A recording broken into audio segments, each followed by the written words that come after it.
Yo, check. Ako nga pala si Uwa.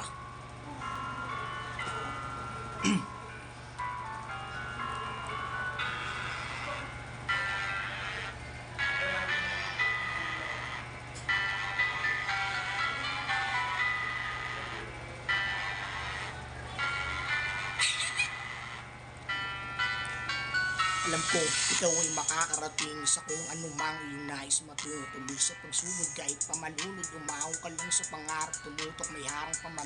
Okay lang yan, huwag mong pansinin at iyong akbangan, tuloy sa padayon, mataas manalo, meron ka pa din na mapupuntahan. Normal namang na mahirapan ka kasi isa yan sa iyong misyon, na sa'yo na lang yan kung paano palagan, pero alam kong meron din yung solusyon kung may pinapasan, hanap paraan, hindi abang buhay ikay nandiyan sa kahirapan, na dinadala makakarating din sa kasaganahan. Ang lahat naman nakaranas niyan, paggalingan na lang sa pagdalayan, huwag ka lang patalo, malalagpasan mo din kung ano pa man ang dumadagan sa iyong damdamin at kaisipan. Kalimutan mo ang iyong nakaraan, mag-focus sa kung ano meron, basta lagi kang habol at makontento ka lang. Kailangan mo lang palaging galingan, balang araw merong hahantungan. Alam ko marami dyan nakaabang, pero eto ang iyong pakatatandaan, nasa lupang nilalakaran may taing madadaanan.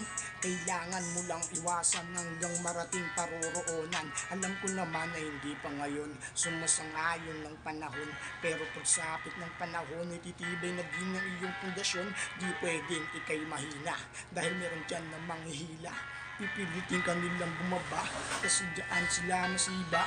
Mga tao na walang magawa, ang kakapal ng mga mukha, dapat dyan pinapamukha na wala naman silang mapapala. Kaya mo umangat mag-isa kahit na walang tulong ng iba, mas mabuting ikaw na lang din kaysa may marinig sa kanila.